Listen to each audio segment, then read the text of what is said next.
My name is Leo Wang. I'm the Vice President of Capital Markets and Corporate Development of Canaan Inc. with a ticker CAN listed on NASDAQ. I'm Dan Spuller. I serve as Executive Vice President for the Blockchain Association. We're a trade association based out of Washington, D.C. We represent well over 100 different companies in the Bitcoin and crypto ecosystem, all different types of businesses, whether they're exchanges, miners, L1s, market makers, investment funds. We're very focused on making sure that the blockchain industry is represented in Washington. And I've been doing this for many, many years. I've been with the Blockchain Association since 2020. And then prior to that, I was at the Digital Chamber for 4 years, 2016 to 2020. So I've been in the Washington advocacy space for about a decade. Wow, that's a long time. But you also be in digital assets industry for such a long time. Yeah, a long time. So I first got involved around 2012. I did the Bitcoin meetup groups. I'm from North Carolina, from Raleigh.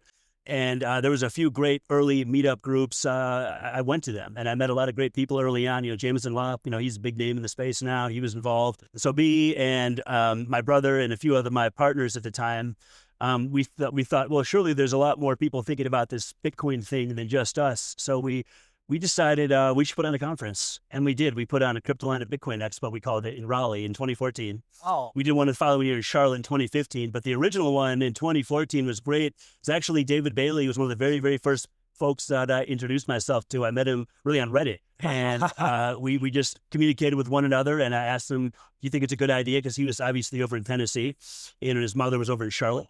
And he said, by all means, and he helped support me, and he was working for Why Bitcoin magazine at the time, which of course later became Bitcoin magazine. And he came, and we had a lot of good early support. Vitalik Buterin came. Actually, I got a phone call from him right before the conference started, and he asked to speak. So of course we let him speak. He was talking about Bitcoin 2.0, which later became Ethereum. We had Emily, who's now, of course, David's wife, came. BitPay was a big sponsor. Met a lot of really good folks early on in the space. And at that conference, we did a hackathon. Actually, Mastercoin was there. And during the hackathon, a couple of months, this is August of 2014. And right before the hackathon, I was connected to Ron Gross, who was building Mastercoin protocol. And they were developing a coin called Realcoin, which later, maybe 3-4 months later, went on to become Tether. So, of course, Brock Pierce was very involved with that too. So Jeremy Welch, David Bailey, they introduced me to those Mastercoin guys, and they did a hackathon at our conference, of course. So I like to think that we had a very, very small role of Tether's existence. I met a lot of good folks in the industry, and my background has been primarily in public administration. I worked for the state government. I worked for the Commerce Department Banking Commissioner's Office. So during the day, I worked somewhat as a regulator. I was working on money transmitter licensure updates and legislation. And then my hobby was Bitcoin. And I did that for till about 2016, until I was offered a job to move up to Washington. Perianne Boyan offered me a role to come build the Digital Chamber. So I did that for 4 years. And then I transitioned over to the Blockchain Association in 2020. Wow, that is truly amazing. Yeah. What do you think are the most controversies at Capitol Hill surrounding this industry? It's gotten a lot better over the years. When I first started doing this full time, very, very few individuals, certainly politicians, were even interested in talking about cryptocurrency and Bitcoin. And through the hard work of many, many people, we've really worked hard to advocate and support the industry on Capitol Hill. And across the country, too, in different state legislatures. But my primary focus has been on federal in Washington. And the Congressional Blockchain Caucus was founded many, many years ago. It's evolved in a few different capacities. And now both sides of the aisle are fairly supportive of our industry. It just took a long time to get there. Now, obviously, we have a White House that's very supportive of it. So generally speaking, the industry is in a much better place now than it was a few years ago. Yeah. But there are challenges.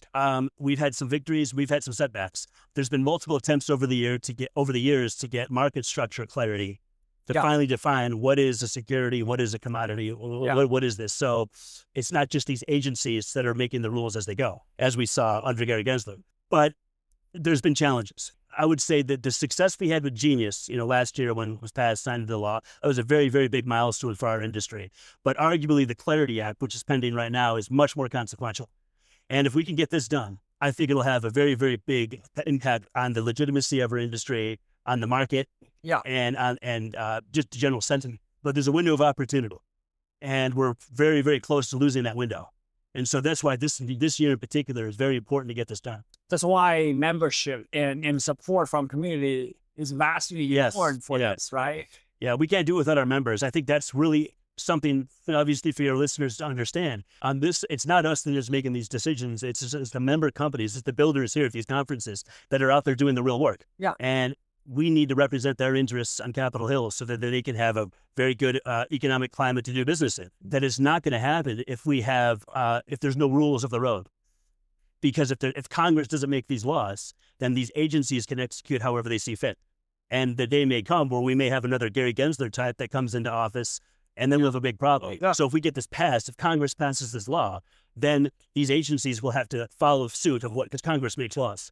And that's what we're really working hard on right now. And it's been tried, and I think we're really at that moment in time where we can get this done. I'm pretty sure you're there. If someone that they can help making this happen, it's going to be you. Thank you. Yeah. And I think we're going to know a lot more, I think, before the summer. There's a few other topics, by the way, that we're looking at. Mining is a very important topic. We want to keep energy independence in the United States. We want to help this industry grow, the mining side. We want to improve the tax system. Right now, the way cryptocurrencies are taxed is completely outdated, and there's been a lot of attempts to fix this, so that's another big priority for us. Stablecoin legislation, we want to make sure that stays in place. Genius was signed. It's the law of the land, and we're not going to let the banks try to, pull that back, because that's what they're trying to do right now. Right. And there's a few other topics we've been working on, but those are our primary ones right now. Those are the most important. And since we are a manufacturing designer and you're working on the Bitcoin mining industry for such a long time, what I'm really interested in is the view from the federal level about hardware. I know recently people are kind of talking about national securities, all these hardware coming outside the United States. I know, there are initiatives where they want to nationalize, take a different approach, so to speak. What's your take on that, sir?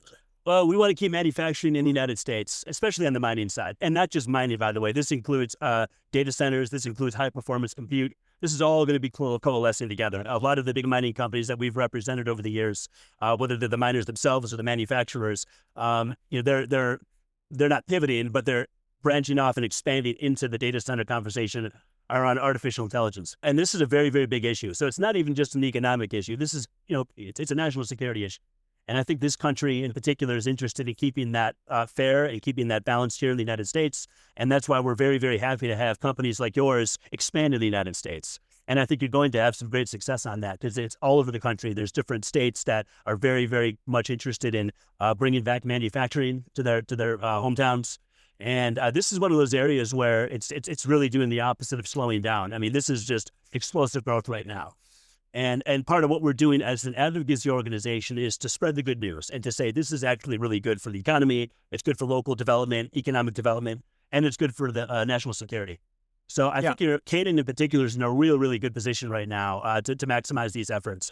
And honestly, if you manufacture facilities here, obviously you're not going to have to worry that much about outside tariffs and trade negotiations. You're going to be able to build it right here domestically. So that's a big plus. And I think it'll create a lot of good jobs. And there's just a lot of good talent here. I think that's willing to work for it. Thank you. That's very encouraging. What do you have in mind that you want to share with the audience? I think the next few years are going to be very, very important for where we go as an industry right now. We're beyond that phase of initial growth and skepticism. We're in that adolescence phase where we're taken a lot more seriously than we were. The reason actually I can say that is because, 10 years ago, the banks, some of the more established industries, they didn't really think much of us, to be honest with you. But now, one of the most powerful advocacy groups in the country, the American Bankers Association, is adamantly fighting us and our efforts tooth and nail. That wouldn't happen, frankly, if we weren't being taken seriously. I think a lot of it's been unfounded because a lot of the work we're doing, whether it's on stable coins, whether it's on digital assets in general, is the future. And I think a lot of companies will begin to adapt to that. And so we don't want to be left behind. I would tell your listeners, I would tell anybody interested in this industry just to stick with it. There's going to be ups and downs. There's going to be, bear markets and bull markets. But this is not going anywhere, and so we're gonna have a good future. Yes, I want to aboard.